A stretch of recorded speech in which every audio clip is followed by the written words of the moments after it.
สบายดีเพื่อนๆทุกคนมื้อนี้เขาก็มาเบิ่งอันต้นมะม่อนเนาะว่าสิมีตัวหอกกินอยู่บ่เวลาว่างๆเนาะเสาร์อาทิตย์เนาะเฝ้าต้นมะม่อนเนาะ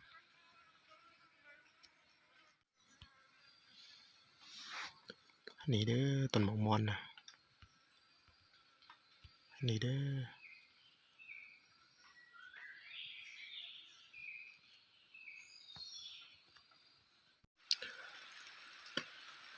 มาเฝ้าก็หอกแต่ว่าฝนตกเนาะโอ้หอกก็สิมาอยู่บ่แบบนี้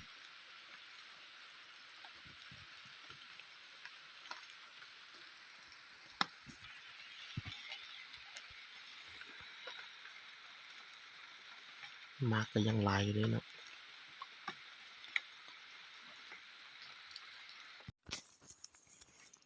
เดี๋ยวเอาไปเก็บ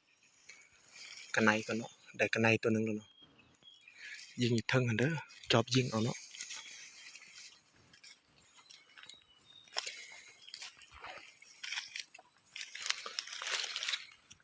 หอกมนเนาะบ่แม่นอัน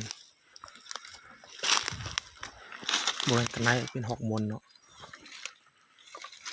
นี่มันเด้อ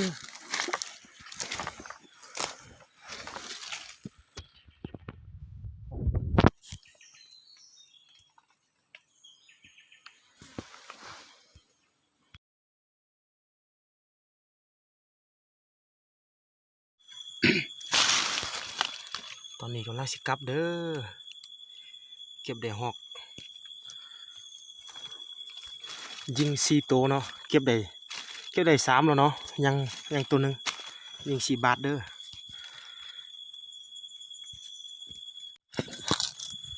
เดี๋ยวนี้กำลังไปสอกอีกตัวหนึงเนาะ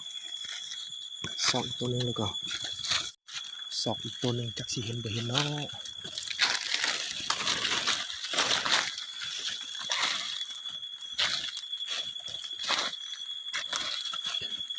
ถือว่าห้อยเลือดในอยู่นี่เนาะ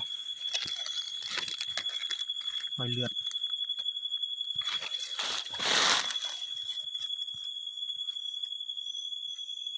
โอ้ถือว่ายังบ่ตายเด้อเพื่อนๆนี่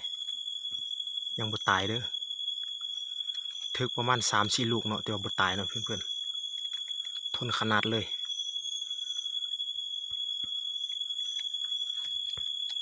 กองก็บ่แจ้งเนาะกอง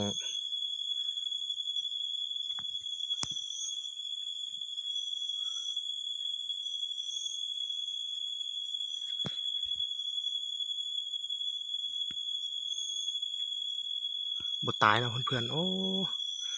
ถึก3 ลูกเนาะบ่ตายเสยสมควรแน่เนาะ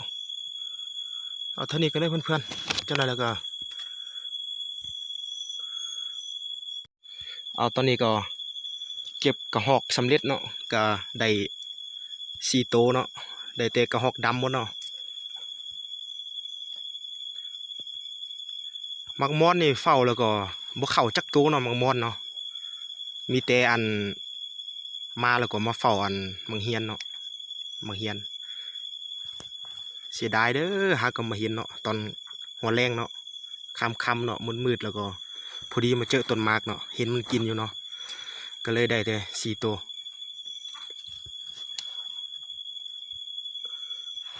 ตอนนี้ก็สิ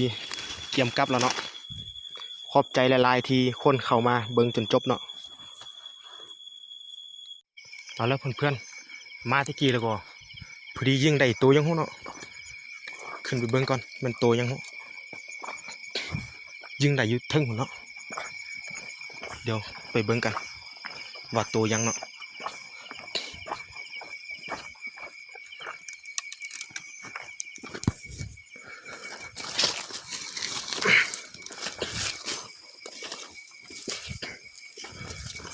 ตัวยังเด้อเนาะการมากขึ้นพอดีมาเจอตัวยังหูเนาะตรงเย็นหูลายๆเนาะเรียกว่าเป็นแมวปลาบ่คล้ายๆกับเสือนะนี่เนาะเพื่อน นี่เด้อเนี่ยการมาพอดีเห็นเนาะโอ้มานหลายเด้อมื้อนี้นะพอดีมาแล้วก็มาเจอเห็นอยู่นี่เนาะโอ้ใหญ่ใหญ่ตัวใหญ่อีหลีเด้อพี่น้องโอ้สุดยอดเลยโอ้สุดยอดสุดยอด